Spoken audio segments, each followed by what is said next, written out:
Muy buenas tardes, bienvenidos al Reportero del Crimen. Ya es viernes, gracias a Dios es viernes. Buenas tardes, licenciada. Buenas tardes, Abrancito. Vamos a iniciar este programa porque no hay tiempo para nada el día de hoy. Fíjese que... hay tiempo para darle las buenas tardes a Miguel. Buenas tardes, Miguelito. Buenas tardes. Miguelito, no le digas Vamos a Miguelito. comenzar este programa, primero que nada, pasando estas imágenes. El día de hoy...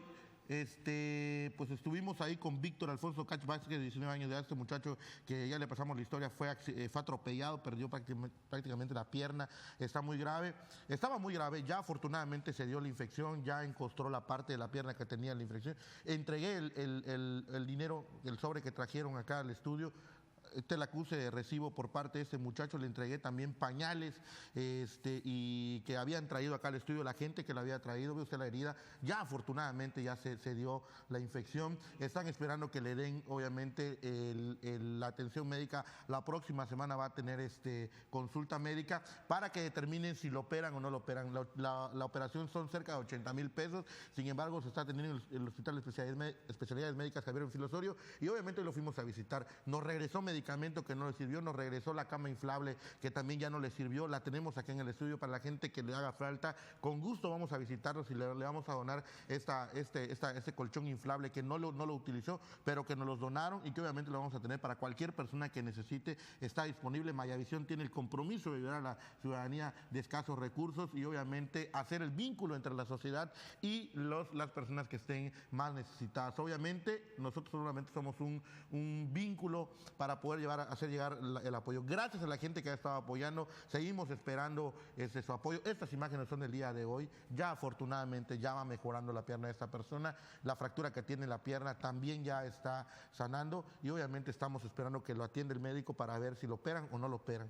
De entrada, de manera particular, son 80,000 pesos la operación de este joven, de escasos recursos, albañil, 19 años de edad, tiene su domicilio en la calle 23, entre 16 y 18, en Canisté. El número de teléfono de este muchacho, si usted lo quiere apuntar, 981-12-351-58, si usted se quiere comunicar con él, repito el número, 981-12-351-58 y el domicilio es calle 23, entre 16 y 18, en la colonia Canisté, el domicilio de Víctor Alfonso Cach Vázquez, de 19 años de edad, quien está pidiendo el apoyo de la ciudadanía para su operación. 80,000 pesos cuesta su operación, el hueso se le clavó, el hueso de la antepierna se le clavó en la pelvis.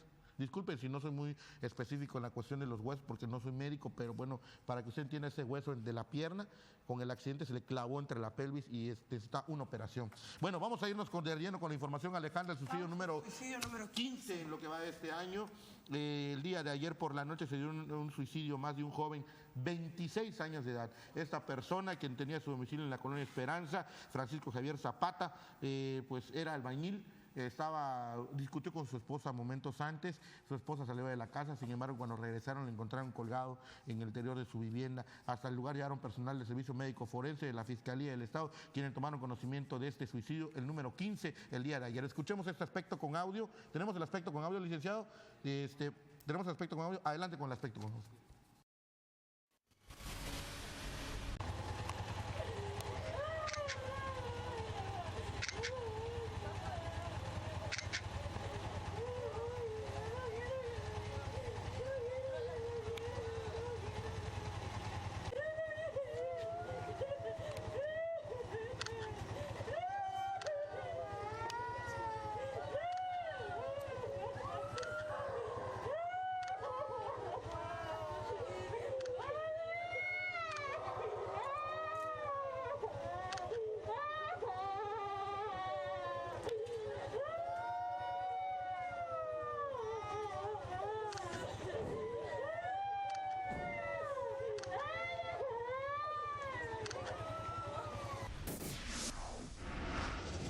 El suicidio continúa en este estado sin control, sin que las autoridades hagan algo para evitar que las personas se sigan escapando por la puerta falsa. Y el día de hoy, Alejandra Chávez estuvo recorriendo la ciudad y se encontró un caso.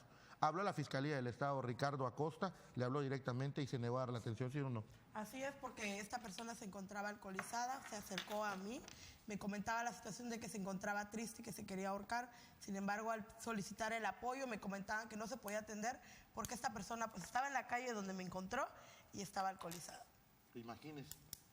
Digo, su trabajo es atender y evitar que se sigan dando ese tipo de estudios. Le hacemos un exhorto a nuestro amigo Ricardo Acosta que cumpla con su chamba y que no es cualquier persona cualquier persona pudiéramos ser cualquiera de nosotros o hasta su mismo familiar. Y creo que para eso le pagan, para atender a la víctima, para evitar ese tipo de suicidios, ese tipo de actos donde la persona se encuentra pues atrapada en su frustración y lo que busca en determinado momento es escapar por el alcohol. Se van por el alcohol la gran mayoría y tratan de buscar la puerta falsa. Y creo que es parte del trabajo que tiene que hacer Ricardo Acosta. Digo, hay que decir las cosas como son. Vamos con otra nota. Fíjese que es importante también para los campesinos y la gente que tiene terrenos y que acostumbra a hacer quemas. Comenzó el programa de quemas en el estado. Desde el 1 de marzo hasta el 15 de mayo se llevará a cabo el proceso de quemas de manera forestal y donde la CONAFOR está trabajando de manera conjunta con ejidatarios y comuneros para hacer guardarrayas y evitar que los incendios en esta temporada de quemas se salgan de control. Hay tiempos para municipios y obviamente en Campeche y Champotón va a ser del 1 al 31 de marzo, en el Camino Real, que es de Calquiníes, El Chacante, Nabo y Jopelchen, del 16 de marzo al 15 de abril y del 1 de abril al 30 de abril. Calakmul será del 16 de abril al 15 de mayo. Campeche, Champotón del 1 de abril al 30 de mayo. Candelaria también del 16 de abril al 15 de mayo, donde es Candelaria, Carmen, Escárcega y Palizada del 16 al 15 de mayo. Vamos a escuchar lo que nos dijo el titular de la CONAFOR, Jorge Bron Filigrana, respecto al tema. Escuche usted. El día de hoy se publica el calendario de quemas y la temporada de quemas empieza a partir del 1 de abril al 30 de junio. ¿Tienen identificados en este programa de quema puntos específicos donde se le genere problema a la CONAFOR? Sí, Candelaria, municipio de Candelaria y municipio de Escárcega, que tradicionalmente del 2002 han sido los municipios que año con año sufren quemas descontroladas por el mal uso del fuego en zonas agropecuarias y agrícolas. ¿Están coordinados con los comisarios? Con el SMAS, Gobierno del Estado, y con, por supuesto, con la Profepa, con la Semarnat, Secretaría de la Defensa Nacional, Secretaría de Marina. Por primera vez la CONAFOR en Campeche ha capacitado a marinos para ser brigadistas forestales y el Ejército Mexicano ha tomado cursos de capacitación para capacitarlos también en incendios forestales. Con esta experiencia que han pasado en los años anteriores de que se han descontrolado los incendios forestales en Escárcega y en Candelaria, ¿seguirán dando capacitación a los comisarios y a los campesinos? Tenemos más de 20 brigadas rurales de brigadistas comunitarios, porque hay un programa entre la... Bueno, hay que estar pendientes de las fechas en las que se debe hacer las quemas para evitar que salgan de control. Vamos con otra información. El día de ayer por la tarde una mujer perdió el control de su vehículo alrededor de las 3:30 de la tarde en la avenida López Portillo, que terminó contra un poste de Telmex. Esto fue el día de ayer por la tarde. Es un Toyota con placa de circulación de HK 7678 que era conducido a exceso de velocidad por una mujer y que se dirigía al Covach. La fémina, pues en la curva perdió el control del vehículo, llevándose de corbata el poste. Afortunadamente, pues solamente fueron daños materiales. La mujer solamente sufrió una crisis nerviosa, iba acompañada de un menor de edad. Y pues bueno, la Secretaría de Seguridad Pública tomó conocimiento de este hecho de tránsito en donde se le va a cobrar el poste a la dama. También cables de alta tensión cayeron contra un vehículo estacionado en la colonia El Carmelo. Sí, como parte del trabajo que está haciendo la Comisión Federal de Electricidad de rehabilitar los cables de alta tensión en El Carmelo, pues bueno, el día de ayer en la calle 14, entre 14 por 21 en El Carmelo, el tendido eléctrico, estaban ahí ajustando los cables y resulta que soltaron el cable, le cayó esta camioneta que estaba estacionada, una camioneta Hornet Dodge con placa de circulación DHP 5973, que le dañó el panorámico, el capirote y obviamente, pues bueno, pidieron el apoyo de la unidad de la Policía Estatal Preventiva, la 292, quien llegó al lugar de los hechos y se tuvo que poner de acuerdo con el dueño del vehículo que estaba en la puerta de su casa la camioneta. Obviamente dejaron caer el cable y dañó el vehículo, por lo que pidieron el apoyo de la Secretaría de Seguridad Pública. También un vehículo Jeep se impactó contra un carro cisterna de bomberos y el conductor agredió a un reportero. No entienden que cuando viene un vehículo de emergencia tienen que darle paso por ley. Es por ley, la ley de vialidad es clara. Este conductor de este vehículo Jeep, pues le quiso ganar y se impactó contra el carro cisterna de los bomberos. Y bueno, al momento de pues que los compañeros de los medios de comunicación acudieron a cubrir la nota de esta incendio que se estaba dando, pues bueno, estaban tomando imágenes, un compañero reportero fue agredido por este sujeto que conducía el vehículo Jeep y que pues bueno fue asegurado por personal de la Secretaría de Seguridad Pública y puesto a disposición de la Fiscalía por las agresiones en contra de un compañero periodista de Tribuna, un fotógrafo para ser preciso. El fotógrafo estaba haciendo su trabajo y pues bueno, al parecer al señor no le gustó que le tomaran fotos, se le fue encima al compañero reportero agrediéndolo. Y pues bueno, obviamente fue detenido y asegurado por personal de la Policía Estatal Preventiva, puesto a disposición de la Fiscalía. Hay ahora sí que una Fiscalía de Delitos contra Periodistas en la Fiscalía del Estado, en donde pues bueno se levantará la queja correspondiente para que se tomen las medidas precautorias a favor del compañero y obviamente se le finque responsabilidad al agresor. ¿Tú tienes algo de ahí que dar? En la Fiscalía de Delitos Electorales, Servidores Públicos y Periodistas. Así es. Bueno, pues ahí está este hecho. Solamente les invitamos a ustedes, ciudadanos que están viendo este programa, de verdad, si usted ve que viene alguna patrulla o algún vehículo de emergencia, ambulancias, patrulla de vialidad, patrullas de Policía Estatal Preventiva, bomberos, Marina, Ejército o cualquier vehículo que porte una sirena y que sea oficial, debe usted hacerse a un lado para darle paso a los vehículos de emergencia. No sabemos en determinado momento a qué emergencia van, si está en riesgo una vida, y creo que debemos ser corresponsales con las autoridades. Y lo mismo con las llamadas falsas. También una pipa de gas impactó contra un camión del transporte de pasajeros en Avenida Aviación. Así es, imagínate, venía el camión del transporte público y fue impactado por esta pipa de la empresa Sony Gas. El camión cisterna, esa pipa tiene placa de circulación CP 60860, el cual intentó rebasar por la parte izquierda del transporte público con placa de circulación 201-815B, número económico 3 de la ruta siglo XXI, Extresinda Calagra, dañando el espejo lateral derecho. Pues bueno, ahí llegaron a un arreglo para cubrir los daños en este accidente, pero creo que es importante que estos vehículos de transporte, los dos, uno de carga y uno de pasajeros, pues les enseñen el reglamento de vialidad. Creo que para eso les dan cursitos ahí en el Instituto del Transporte, que sirve para nada. Un elefante blanco. También trasladaron el cuerpo del federal muerto a Mérida. Así es, hoy por la mañana se llamó la atención, fíjate que mucha gente me estuvo hablando, oye, es que sabes qué, mira, hay mucho federal, sí, era parte del sepelio que se estaba dando de este elemento de la Policía Federal, Josué Wong, quien pues bueno, lo velaron ahí en la funeraria del centro de Jardines del Ángel, y obviamente fue escoltado por amigos y compañeros, principalmente taxistas, que empezaron a escoltarlo porque iban a trasladar el cuerpo a la ciudad de Mérida, Yucatán, para abordar un avión de la Policía Federal y trasladarlo a Toluca, y de Toluca trasladarlo a su lugar de origen.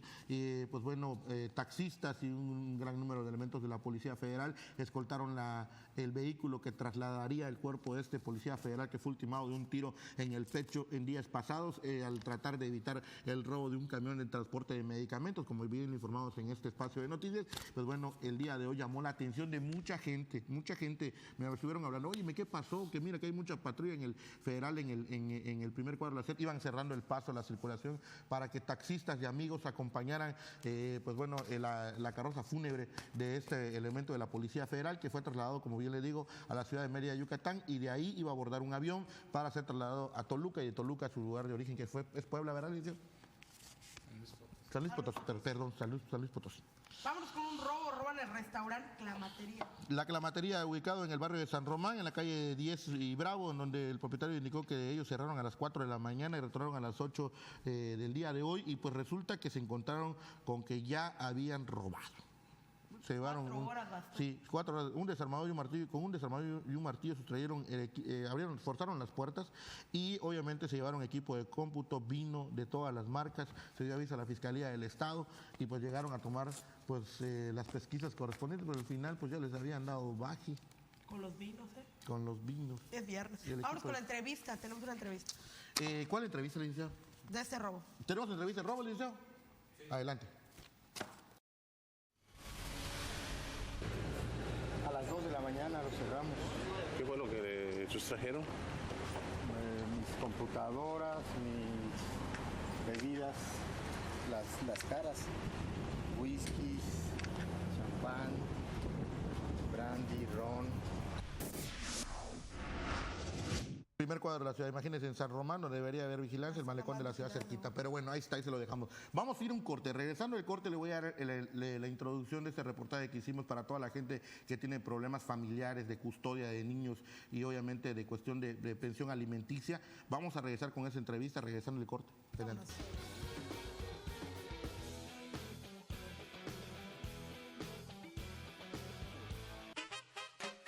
California y su nueva administración te invitan a que conozcas su área de reservado, excelente servicio, promociones del día, música viva. Estamos ubicados en calle Filiberto Quifarfán número 7, frente a las oficinas del Nelson Barrera. Reservaciones 15-2-2161. Abrimos de 3 de la tarde a 1 de la mañana. Bar California. Carcacha, paso a pasito, no dejes de tambalear. Carcacha, poco a poquito, no nos vayas a dejar. Carcacha, paso a pasito, no dejes de tambalear. Carcacha, poco a poquito, no nos vayas a dejar. Mi camión es directo, pues no se ha de parar. Y yo me desespero, pues ya quiero llegar. Llegar con ella y darle un beso, decirle que es mi estrella. Oh, llegar con ella, entre mis brazos, estrecharla a ella. Llegar con ella y darle un beso, decirle que es mi estrella. Oh, llegar con ella, entre mis brazos, estrecharla a ella, a ella, a ella. ¿Qué onda, Toribio? ¿Cómo estás? ¿Qué tiene nuestra hermosa ciudad? Fíjate que voy a abrir una sala de cómputo y me dijeron que por acá hay una tienda cercana que da sus precios muy baratos. Ah, sí, PC Hoxa. Tiene los mejores equipos de cómputo y a un buen precio. ¡Qué bueno que me dices eso, Martín! Ya pensaba vender mis argollas. Te acompaño, ¿no? ¡Claro! ¡Vamos!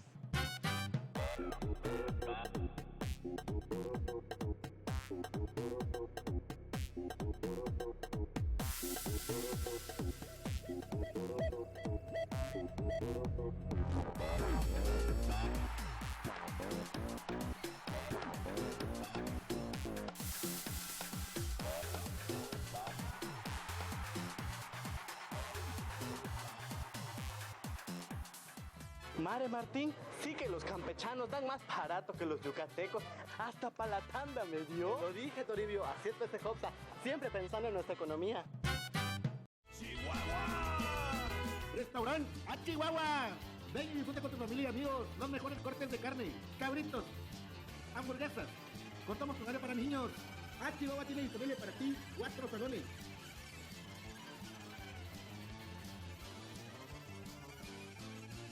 A Chihuahua te lleva a la fiesta de tu casa con sus remolques y todo incluido. ¡Chihuahua!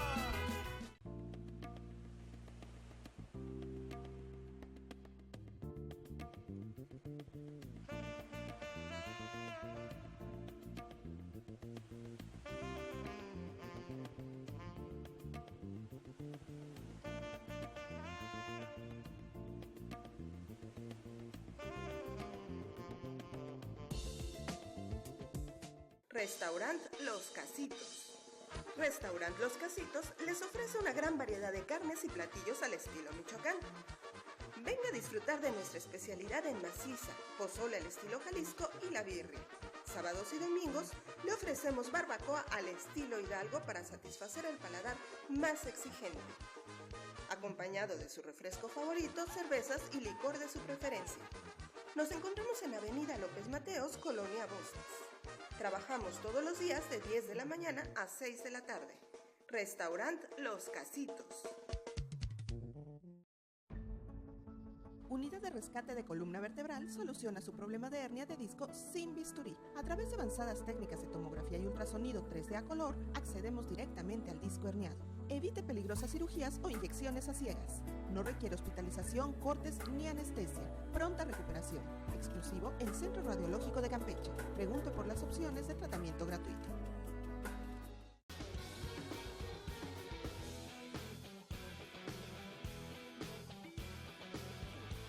Es un tema que hemos platicado, Miguel, durante mucho tiempo, creo que principalmente desde el último semestre del año pasado y es un tema muy delicado y que mucha gente no sabe qué hacer. Nosotros como hombres y las mujeres también, pues bueno, en el caso de los hombres es más difícil aceptar cuando somos víctimas de agresiones psicológicas por parte de nuestra pareja. Normalmente la autoridad siempre le da a la mujer la preferencia, y más en el Día de la Mujer, que estamos en estos días, el mes de la mujer, pues el Instituto de la Mujer, la familia, en la Fiscalía del Estado, en el DIF. El DIF tiene un área de defensa del menor, la familia y la mujer. ¿Y por qué no el hombre? Diría yo, porque también los hombres tenemos agresiones verbales y a veces hasta psicológicas por parte de nuestra pareja. Y ya ve que se han pasado varios temas, pero que muy pocas veces son denunciadas, pero aparte muy pocas veces salen a la luz. Y fíjense que habíamos platicado y durante la semana habíamos pasado varios temas donde hemos visto escenas donde se están peleando los hijos en la vía pública. No, que es mi hija, que yo tengo la custodia, y que tú tienes la custodia, y que te voy a demandar, y que todo este rollo, ¿no? Y que hay pleitos en la familia, en parejas muy jóvenes, como este caso que se dio y que pasamos la semana pasada, como el caso de Calá, como el caso del señor que ya tenía a sus hijos, que se la llevó la mujer, y dice, bueno, yo quiero ver también a mis hijos, tengo derecho. Y creo que hay muchas dudas respecto al tema de la custodia de los hijos. Y también el tema de la pensión alimenticia. Y creo que ese trabajo que hicimos, tratamos de platicar con especialistas y tuvimos la oportunidad, y quiero agradecer de manera pública a nuestra amiga Shirley García Ureña del Tribunal Superior de Justicia, la cual nos pudo hacer el vínculo para platicar con el licenciado José Antonio Cabrera Mis, quien es el magistrado supernumerario del Tribunal Superior de Justicia y encargado de capacitación y actualización del Poder Judicial, y que hablamos con él y platicamos, tuvimos una charla muy interesante. Si usted tiene problemas familiares o intenta o quiere divorciarse o ya no tiene interés de estar con su pareja y hay niños, le invito a que escuche esta entrevista que le hicimos. La vamos a dejar completa y con esto nos vamos a despedir esta semana de la información. Creo que les va a servir de mucho. Durante el fin de semana va a estar repitiendo se va a estar repitiendo esta entrevista para que usted tome en consideración las preguntas y las dudas que tiene al separarse, al dejar el vínculo matrimonial. ¿Cuáles son sus derechos como hombre? ¿Cuáles son sus derechos como mujer? ¿Cuáles son los derechos de los hijos? Pero también, después de haberse divorciado, también ya ve que pasa uno la pensión y pregunta uno, ¿y hasta cuándo la voy a dejar? Hasta que termine de estudiar mi hijo. Y si te estudia la maestría, bueno, todas estas dudas. ¿O cómo pido para que me reduzcan la pensión porque ya tengo otra familia? Ya hice otro, ya me volví a casar con otra, y si me siguen quitando mi lana. Bueno, todas estas dudas nos las aclaró el magistrado del licenciado José Antonio Cabrera Mis, el cual le agradezco públicamente toda la información que nos dio y que nos educó y ahora sí que nos ilustró en este tema, y esperemos que les sirva a ustedes, al público campechano, esta entrevista. Le hicimos Miguel y un servidor, estuvimos ahí platicando en el Tribunal Superior de Justicia. Con esto nos despedimos, que tengan un buen fin de semana, nos vemos el lunes sin falta, si Dios nos permite y nos da la vida, aquí por el Reportero del Crimen. No forme parte de las estadísticas. Alejandra, buenas tardes. Muy buenas tardes, Abraham, y buenas tardes. Buen provecho, nos vemos. ¿Cómo el Poder Judicial puede intervenir o cómo interviene para resolver esos problemas como lo que me estás planteando? Respecto de dos padres, papá, mamá, que están disputándose, el centro de conflicto es un menor de edad. En principio debo de resaltar que el Poder Judicial ha estado avanzando y sigue avanzando sobre la aplicación de los derechos humanos de los niños. Primordialmente. Y debo de significar en esto que lo más importante en una relación de familia son los menores de edad. En ese sentido, en cualquier controversia de orden familiar donde haya menores de edad o personas incapaces, debe de privilegiarse siempre, en el caso de los niños, un principio que se denomina el interés superior, es decir, el derecho del menor de desarrollarse de manera biológica, psicológica, social, emocional, se le brinde todos los elementos necesarios para el desarrollo de su salud, de su educación, está por encima del interés de los padres. Sin embargo, se ha dado, ahorita que comenta esto, se ha dado una serie de contradicciones. ¿Bajo qué criterios los jueces determinan esta situación?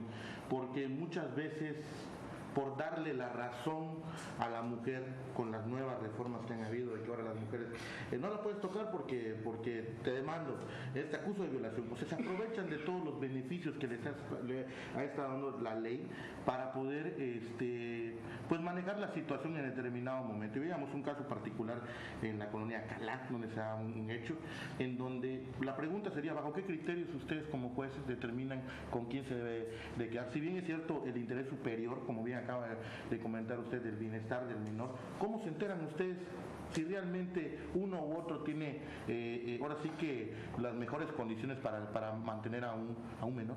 Bien. O a los menores? Sí, como tú bien preguntas y bastante atinada la pregunta, ¿cómo se aterriza en la práctica?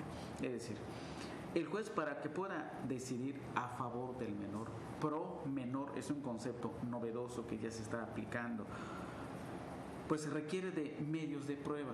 Si uno de los cónyuges, uno de los padres dice que el otro cónyuge, el otro padre, pues no trata adecuadamente al menor, pues lo tienen que comprobar, tienen que ofrecer los medios de prueba a su alcance. Por ejemplo, si dice que su perfil de personalidad no es adecuado para la correcta educación del menor, hay que aportar medios de prueba al respecto. Se dice que sus condiciones económicas no son buenas y que no le pueden brindar al menor lo necesario para su educación, para la salud, etcétera. Todo eso habría que acreditarlo. Si, por ejemplo, uno de los cónyuges dice que el otro padre no tiene buenos modales o en su caso realizan actos que pudieran poner en riesgo el correcto desarrollo de la moralidad, de la ética del menor, todo eso habría que probarlo. Es decir, el juez requiere un abanico de pruebas, un conjunto de pruebas para poder decidir. Y digo decidir porque no existe una prioridad, eso es la regla general, para favorecer a la mujer o favorecer al varón. Para que el juez pudiera decidir cuál de los dos padres debe de tener la guardia y custodia, necesita en principio de todos aquellos medios de prueba para que lo pueda decidir. Y no solamente eso, sino además debe de escuchar al menor. Claro, el menor siempre y cuando ya tenga el desarrollo necesario, pueda expresarse, tenga cierta madurez emocional para que se pueda pronunciar. Y yo podría decir un menor de 6 años de edad, de 5 años de edad, ya se puede expresar, tal vez no como nosotros lo estamos haciendo en este momento. Sin embargo, existe la providencia de tomar medidas que colaboren en el momento en que el juez entrevista con el menor. ¿Quiénes? Los psicólogos, las psicólogas, que tienen, de acuerdo a la naturaleza de su trabajo, esa facilidad de comunicarse con el menor. ¿Cómo se comunican generalmente los menores? Dibujando, escribiendo, a través de los juegos. Entonces se pueden tomar aquellos elementos que requiere el juez para poder decidir en un momento dado. También debo de abundar a este respecto. ¿Qué sucede si algunas de las partes no le aportan suficientes pruebas al juez para que éste pueda decidir a favor de quién otorgar la guardia y custodia? Pues el juez puede constituir pruebas, es decir, puede recabar de manera oficiosa, sin que ninguna de las partes se lo pida, se lo solicite, aquellas pruebas que necesita para que pueda aproximarse a la verdad de lo que está sucediendo en el seno familiar y en consecuencia decidir. En eso también debo de decir que cuando el juez decide, escucha a las partes, escucha a papá, escucha a mamá, escucha al menor, recaba medios de prueba en materia de psicología, trabajo social, en materia, si se requiere, si lo sugiere el psicólogo, por ejemplo, algún estudio en materia de psiquiatría, Es decir, se debe de contar el juez con todos aquellos elementos de prueba para poder decidir a quién dejar la guarda y custodia del menor que le favorezca al menor. No es que le favorezca al padre, porque aquí es el centro de atención es el menor y no los padres. Dicho de otro modo, alrededor del interés del menor giran los padres y no al revés. No alrededor de los padres giran los menores. Entonces, esto que me estás comentando, que un padre arrebata al menor y el otro padre tratando de hacer lo mismo, son prácticas comunes, son prácticas que se ve en la realidad y tristemente se ve. Aquí se inserta una figura que se ha estado trabajando, se ha estado capacitando a los del Poder Judicial y se ha extendido también a los padres quienes tienen una situación de esta naturaleza. Esta figura se llama la alienación parental. Es decir, cuando los padres toman muchas veces como rehén a los hijos para controlar, para pretender que tenga mayores ventajas sobre el otro padre, cuando desde cualquier perspectiva que se pueda ver es contrario al interés, contrario a la debida formación del menor. Ahora, por otra parte, también debo de señalar que aquellos asuntos que llegan en el Poder Judicial son aquellos que traen los padres. El Poder Judicial no sale a investigar en la calle con los vecinos, en las colonias, qué es lo que está sucediendo, porque no es su función. No tenemos jueces investigadores que un día, una tarde vayan por las colonias a preguntar qué está sucediendo con los menores de edad, porque no es la naturaleza de la función del Poder Judicial. Todos aquellos asuntos que llegan en los juzgados, cualquiera que sea su naturaleza, pero en este caso, materia familiar, son aquellos asuntos que los padres, los abuelos, el Ministerio Público hacen llegar al tribunal a través de solicitud o a través de demandas. Es a partir del cual entonces que inicia un procedimiento de carácter judicial, donde en el centro de ese proceso judicial está esa expresión de los hechos, están las pruebas, y una vez que el juez tenga todas aquellas pruebas, ya estará en aptitud de resolver a favor de quién va a asignar la guarda y custodia. Fíjate que ese es un concepto muy específico, guarda y custodia, que no es lo mismo que un régimen de convivencia. Es decir, cuando el padre no custodio pueda visitar o convivir con su hijo. Eso es otra situación y se relaciona con un derecho fundamental que tienen los menores de edad. Yo diría un segundo derecho fundamental, porque el primero, y lo voy a precisar, es todos los menores tienen el derecho de vivir y convivir en un seno familiar. Esto es un derecho fundamental que vamos a encontrar en el artículo 4 de la Constitución Política de los Estados Unidos Mexicanos con relación a la Convención sobre los Derechos del Niño, específicamente su artículo número 9, donde dice esto: todos los menores de edad tienen derecho de vivir, convivir y desenvolverse dentro de un seno familiar sano. Ahora, ¿cuál es la excepción? Que los menores puedan separarse de sus padres. Sí puede suceder, siempre y cuando dentro de esa relación entre papá y mamá sea adverso al adecuado desarrollo del menor. Si eso sucede, esa separación, aquí nace un segundo derecho del menor, de convivir con sus padres. Es decir, de convivir con papá, de convivir con mamá, de acuerdo a las circunstancias muy especiales de ese caso concreto. Por ejemplo, ¿qué sucede si papá sube a plataforma? Pemex, sabemos muy bien que permanecen allá una temporada, 1, 2, 3 semanas. Pues en ese tiempo, pues el papá está trabajando. Pero ya cuando regrese el papá a la ciudad, ya puede convivir con su hijo. Otro caso de ejemplo, que el padre trabaje desde muy temprano hasta ya avanzada la noche, pero sí tiene días libres específicos y fines de semana, pues esos fines de semana puede convivir. Pongo el caso del padre porque es lo más común como proveedor de la familia, que tiene que cumplir horarios. Pues también puede ser en el caso de la mamá, que papá quede, por ejemplo, en el domicilio, o que tenga un horario más flexible que los horarios de mamá. Entonces todo depende del contexto, depende de las características de la familia.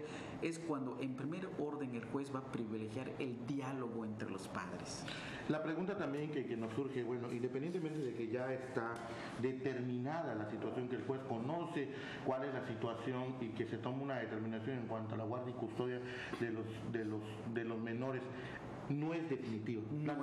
Platicábamos la otra vez que independientemente de que ya tengan considerado la guardia y custodia, tú puedes promover en determinado momento, según las circunstancias del tiempo y como vayan cambiando las circunstancias de la familia y del menor, pedir un cambio. Así es. ¿Cómo se hace esto? Así es.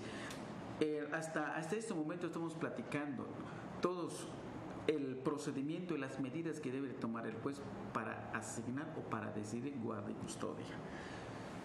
Sin embargo, esta guardia y custodia no es definitivo, sino que es revisable en cualquier momento cuando las circunstancias cambian también. Por ejemplo, si se resolvió el día de hoy, pero resulta que han transcurrido, no sé, a los próximos 4 o 5 años, cambia la situación. Uno de los padres cambió de centro de trabajo, cambió de horario de trabajo. El menor pues ya creció, ya es adolescente, que cuando fijaron el régimen de convivencia, por ejemplo, el menor tenía 7 años y actualmente pues si es adolescente tiene 14, 15 años y tiene que cambiar de escuela, por ejemplo. Todo esto es revisable. Si tienen otra familia. Se revisa en la medida que cambian las circunstancias particulares de la familia, es decir, no existe una resolución definitiva e irrevocable. Voy a utilizar un concepto jurídico, es decir, en esos casos no existe cosa juzgada, no se cancela la posibilidad de una modificación o revisión posterior, atendiendo al cambio también de las circunstancias del menor, de los padres, la circunstancia familiar, entre otros aspectos. ¿Cómo un ciudadano puede hacer o solicitar al juez en cuestión este cambio, esta revisión de este resolutivo que, como usted bien dice, puede ir cambiando según las circunstancias? ¿A dónde puede dirigir? ¿De qué forma se puede hacer? Sí, debo de reconocer que un ciudadano de a pie se le sería muy complicado acudir directamente al juez, porque generalmente esto va a responder, para que pueda activarse un procedimiento, un escrito especial, un escrito que debe de cumplir con determinadas formalidades. En principio hay que narrar el hecho al juez, pero hay que fundamentarlo en la ley, y una persona que no conozca o que no tenga la profesión de licenciado en Derecho le sería muy complicado. Es por esa razón que es necesario que acudan con un abogado, un defensor público o un defensor privado para que lo pueda asesorar, lo pueda orientar y en su caso redactar el escrito y presentarlo en el juzgado donde corresponda y aportar las pruebas que sean necesarias. Otra pregunta que me surge, por ejemplo, también hay casos muy particulares que hemos estado viendo en los últimos días, que por ejemplo se dan casos en los que, por ejemplo, en la madrugada se empiezan a pelear los padres, no, que se queda conmigo, que se queda contigo, y que empieza el pleito entre la pareja, y que pues bueno, uno intenta poder ir a denunciar para empezar un procedimiento de guardia custodia. Quiero que se queden mis hijos conmigo porque me peleé con mi mujer. ¿A dónde tengo que acudir? ¿Vengo directamente acá al juzgado? ¿O hay alguna instancia? Tenemos conocimiento del DIF, pero horarios, fechas, tiempos, ¿Cómo puede un ciudadano en determinado momento, al verse en una problemática de este tipo, en horas no apropiadas o no hábiles del tribunal, a dónde pudiera acudir? Sí, aquí en este caso, un hecho de esa naturaleza puede tener diferentes lecturas. La primera lectura que puede ser si son golpes, son lesiones, etcétera. En principio tenemos un delito de lesiones, pero si eso aconteció en un seno familiar, que las personas que protagonizaron esos hechos tienen vínculo familiar, pues tenemos un delito muy específico, que es violencia familiar. Siendo un delito, pues aquí le corresponde a la Fiscalía recibir la querella, recibir esa manifestación de los hechos e iniciar una investigación. En ese sentido, pues tengo entendido que en la Fiscalía hay una agencia de guardia que está a las 24 horas. En cualquier momento tiene la atribución de recibir denuncias o recibir querellas de hechos de esa naturaleza y de otras también. Ahora, ¿cómo puede llegar esos hechos ante el tribunal? Tiene que ser mediante escrito, necesariamente mediante escrito. Ahora, si es para determinar la guardia y custodia, hay que presentar una demanda. Pero si es para revisión de la guardia y custodia, es darle continuidad al asunto, a la causa o al expediente que debe de estar radicado en algún juzgado de lo familiar, es darle continuidad, pero mediante un escrito y aportando pruebas.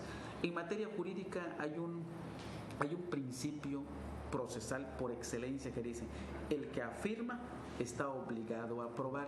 No basta con las afirmaciones, sino que tiene que ir respaldados con los medios de prueba para que pueda valorarse y decidirse finalmente. Ahora, este ejemplo que me estás comentando puede tener una lectura en el ámbito administrativo también. Pues aquí en Campeche existe una institución creada por el Estado que es el sistema DIF, la Procuraduría para la Defensa del Menor, la Mujer y la Familia.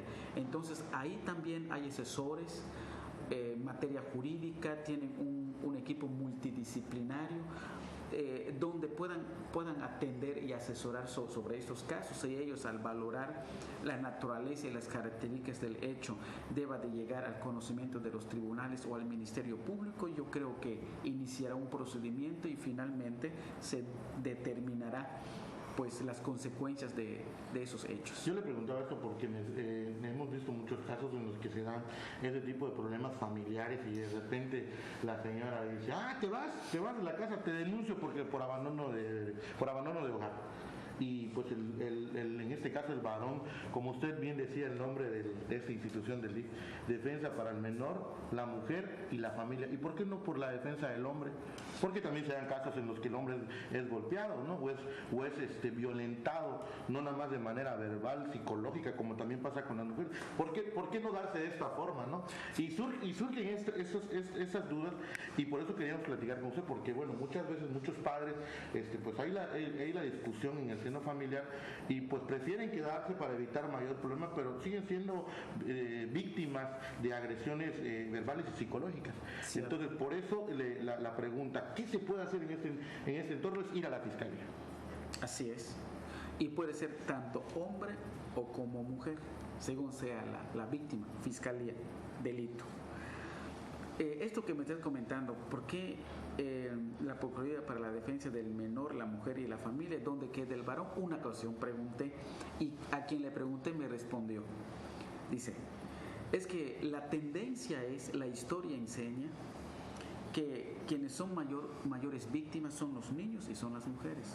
Pero eso no significa que los varones no puedan ser víctimas de manera aislada. Ahora ya hay un poco más de casos. Entonces puede acudir a la Procuraduría como integrante de la familia. ¿Sí? Entonces puede ir: bueno, no soy niño, tampoco mujer, pero soy parte de la familia, y entonces debe ser atendido. Fíjate que últimamente se ha visto casos específicos donde el varón denuncia a la mujer porque el varón afirma ser víctima de malos tratos, tanto físicos, pero más de carácter psicológico. Y eso es en el aspecto penal. En el aspecto familiar se ha tenido casos también en que el varón demanda a la cónyuge porque ha sido víctima de injurias, amenazas y malos tratos. Así que por igual, y han habido casos también... Perdón, es que lo platica, y ese pudiera ser un factor para que en determinado momento, ese de que yo, hombre, voy a denunciar a mi mujer porque me injurió y me amenazó y me dijo, me trató mal, pudiera ser una causal para un divorcio. Sí, claro. Para poder decir, bueno, no, así como me trata a mí, trata también a mis hijos y los maltrata psicológicamente. Uno como hombre pudiera en determinado momento hacer el procedimiento ante la Fiscalía del Estado para que lo pongan en conocimiento del juez y se haga una investigación y los jueces pudieran determinar en determinado momento lo mejor para la familia. Así es, claro. Es decir, unos hechos de violencia físico, moral, psicológico, económico e inclusive de carácter sexual. Hoy por hoy, de acuerdo al Código Penal del Estado de Campeche, que entró en vigor el 4 de septiembre del 2012, se llama violencia familiar. Y siendo materia penal, le corresponde a la Fiscalía investigarlo. Claro, hay que presentar la querella ante la institución para que investigue. Aquí puede ser víctima hombre o mujer. Ahora bien, esta misma violencia, familiar, si la víctima, por ejemplo, es el varón, es causal de divorcio. Y lo vamos a sustentar en el artículo 287, fracción 21 del Código Civil del Estado de Campeche. Ahora, si no se pretende encuadrar como una violencia familiar, pero sí es una causal que está en el propio artículo 287, que es la fracción 10, que habla de injurias, amenazas, que es causal también de divorcio. Entonces, aquí la víctima tiene derechos, solo hay que canalizarlos ante las instituciones adecuadas. Y el varón, hay muchos varones víctimas que algunos osan, algunos se cubren con esa valentía y lo manifiestan y se le ha dado trámite. Pero yo creo que ante esto, conociendo nuestra cultura, idiosincrasia, la idea del machismo, la idea de que son quien lleva los pantalones, pues no hace la manifestación y queda ahí. Entonces, pues aquí yo creo que si hay violencias y la víctima es el varón, adelante, no pasa nada. Hay que protegerlos, porque es tan ser humano como la mujer. Okay. El trámite de la guarda y custodia hasta estos momentos aquí en Campeche es por la vía sumaria. Y la vía sumaria hay que distinguirlo con la vía ordinaria. Esto es la vía ordinaria porque los plazos son más amplios. La vía sumaria, los plazos son más cortos y pues debe ser más breve, pero ambos son juicios. Ahora, ¿dónde se determina? Está determinado en la ley. Aquí no es arbitrio, no es determinación, no es decisión del juez, porque la ley así lo establece. Y les voy a citar el artículo. Es el artículo 511 del Código de Procedimientos Civiles del Estado, donde establece que todas aquellas controversias donde estén relacionados la situación de los menores se ventilará por la vía sumaria, y de aquí el juez no puede hacer otra cosa sino por la vía sumaria. Viene la otra parte que es más interesante. Tenemos temas y gente que ha denunciado, por ejemplo, padres de familia que dicen, es que ya me resolvieron, yo ya me divorcié y la custodia se le quedó a mi esposa, pero también le tengo que dar la lana y de repente pues yo ya tengo otra familia. Y sí, cierto, me quitaban el 50% de mi sueldo porque pues tengo que darle a mis hijos, pero pues ya cambió la situación, ella tiene otra pareja, yo tengo otra pareja y tengo otros hijos. ¿Cómo le puede hacer un ciudadano que se ve en esa figura para poder solicitar ante el juez competente que conoció ahora sí que el problema, poder pedir una reducción de pensión? ¿Qué se tiene que hacer? ¿Cómo le tengo que llegar? Porque como bien dice, va cambiando la situación de los hijos, van cambiando como van creciendo y obviamente el seno familiar y la convivencia familiar también cambia. En este sentido, pues la otra parte cumple, pero de repente se exceden y solamente les dejan el 20% para que coma una persona. Y son casos que tenemos palpables. ¿Qué se hace en este caso? Sí, en este caso el deudor alimentario, el deudor alimentario es quien da la pensión alimenticia. Que me estás comentando que ha cambiado su situación porque cuando se fijó la pensión alimenticia, pues fue a favor, por ejemplo, de su ex esposa y a favor de uno o dos de sus hijos. Pero ante la separación ya lo capacita para contraer nuevo matrimonio. Contrajo un segundo matrimonio. Tenemos un acreedor más, su nueva cónyuge, su nueva esposa. Pero de allá puede suceder que la familia crece, ya tienen un hijo, ya tienen dos hijos, entonces son dos acreedores más la segunda esposa, serían tres acreedores. En ese sentido, ¿qué es lo que se debe de hacer? ¿Qué es lo que debe de hacer el deudor alimentario? Presentar una demanda en el tribunal ante alguno de los juzgados de orden familiar, oral familiar, solicitando la reducción de la pensión alimenticia. ¿Qué es lo que tiene que comprobar o acreditar? Tiene que acreditar fundamentalmente que ya tiene otros acreedores. En este caso, se casó en segunda ocasión su esposa y sus hijos o su hijo, que no existía obviamente cuando fijaron la pensión alimenticia anterior. Y tendría que acreditar, en el supuesto de que así sea, su situación económica también. Ahora, si su ex esposa, por ejemplo, tiene ingresos, tendría que acreditarlo también. Pero si no tiene ingresos, pues obviamente pues no pasa nada, sino que aquí en este caso lo fundamental es que ya tiene otros acreedores. Una vez que se tengan todos esos elementos de prueba, el juez ya analiza, estudia y va a determinar en atención a la proporcionalidad de los alimentos. Y si es muy evidente, se logró acreditar nuevos acreedores, ha cambiado las circunstancias, entonces el juez procederá a realizar la reducción de la pensión alimenticia, que determinará la proporción a favor de cada hijo atendiendo sus propias características personales y familiares también. Por ejemplo, no es lo mismo que un hijo estudie en una escuela pública que estudie en una escuela privada, donde hay que pagar.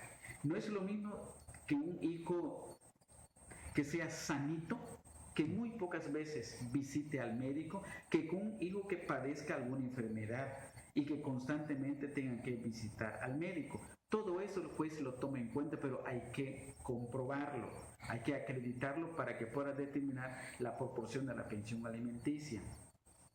Todos los casos de pensión alimenticia, lo mismo que en el tema de guarda y custodia, no se resuelve de manera definitiva e irrevocable.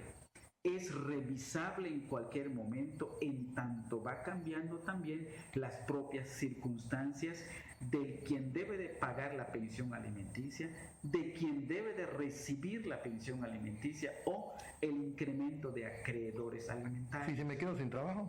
Si te quedas sin trabajo, si tienes bienes, te embargan los bienes. Se pueden rematar los bienes y con su producto pagar pensión alimenticia. Pero si no tienes bienes, no tienes trabajo, no tienes nada, nadie está obligado a lo imposible. Eso sí, no tienes trabajo porque te corrieron del trabajo, por ejemplo, y no tienes la razón.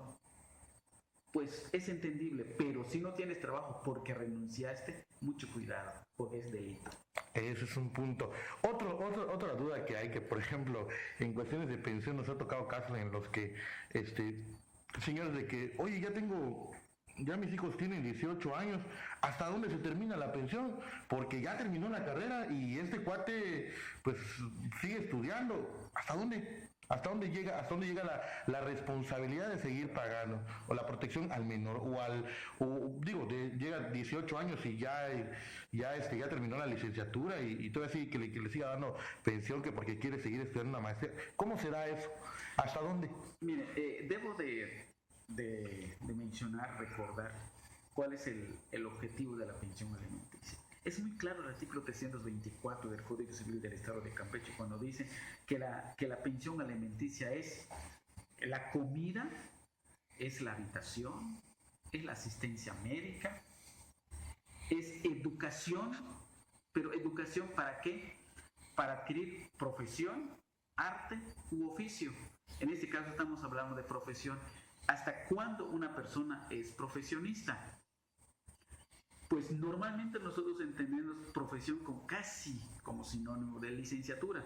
Si tú estás estudiando una licenciatura, pues hay que esperar que termine los años que eso abarca, que generalmente son 4 o 5 años según la carrera. Por ejemplo, la carrera de Derecho son 4 años.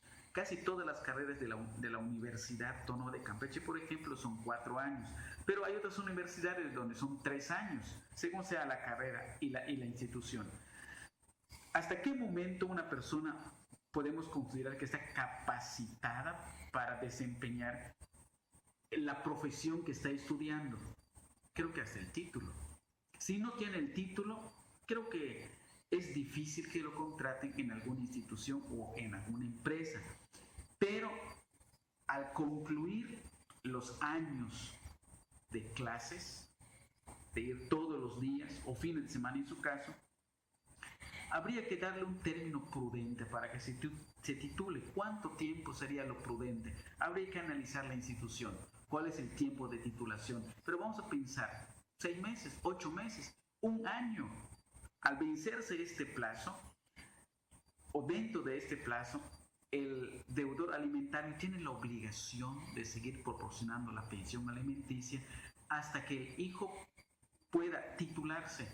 Pero si el hijo lo deja pasar 1 año, 2 años, 3 años, entonces ya el padre o la madre, ¿qué es lo que puede hacer? Solicitar la cesación de la pensión alimenticia y demostrar: mi hijo terminó de estudiar hace 3 años y no se ha titulado y no está realizando ninguna gestión. Y aquí tengo ese oficio donde compruebo que no ha hecho nada. Después analizará el caso. Entonces, si el hijo ha dejado pasar mucho tiempo sin hacer nada, es muy probable que el juez dicte una sentencia decretando la cesación de la pensión alimenticia. Pero también puede suceder lo siguiente: está en la licenciatura, pero resulta que la carrera tarda 4 años, pero ya tiene 10 años y no sale de la carrera. Un mosh cualquiera. Entonces, lo que puede pasar aquí es que el padre, que proporciona la pensión alimenticia, puede... Si el deudor alimentario trabaja, tiene un salario, cobra en nómina, ya sea en una institución pública o privada, es más fácil porque se ordena la retención de la parte proporcional directamente de la nómina. Se envía oficio por parte de los jueces y se descuenta a partir de ahí. Pero si no trabaja en ninguna institución pública o privada, sino es su propio patrón o tiene una empresa, se fija el porcentaje y tienen que venirlo a depositar en un departamento muy específico aquí en el tribunal, que es el departamento de depósitos de pensión alimenticia, y es en ese lugar donde acuden las acreedoras o los acreedores a recoger la pensión alimenticia. Ah, porque también la mujer puede pasar pensión. Ah, sí, claro, y hay muchísimos casos. ¿Y en estos como cuáles? Como cuáles, por ejemplo, en caso de divorcio, por ejemplo, donde ella pues está ganando muy bien y él pues no tiene él no trabaja o está enfermo o no tiene posibilidades de desarrollar un trabajo, ella está obligada a proporcionar la pensión alimenticia. ¿Y cómo lo tramito? Mande ante un juez de oral familiar. O en su caso, no necesariamente de un divorcio, que están separados, pero no están divorciados. Ella trabaja, tiene muy buenos ingresos o tiene una empresa. Él no tiene un trabajo por X o por Y. No es por falta de aplicación, sino simplemente no tiene un trabajo. Entonces, él tiene derecho a solicitar pensión alimenticia en contra de su esposa. La igualdad entre hombre y mujer. Tendría que acreditarlo, obviamente. Lo tendría que acreditar, así es. Venir al juzgado, solicitarlo por escrito y pedir que se le fije una pensión. Así es. ¿Su nombre y su cargo? Mi nombre es José Antonio Cabrera Mis. Actualmente soy magistrado supernumerario de este Tribunal Superior de Justicia de Campeche y estoy a cargo también del Centro de Capacitación y Actualización del Poder Judicial del Estado.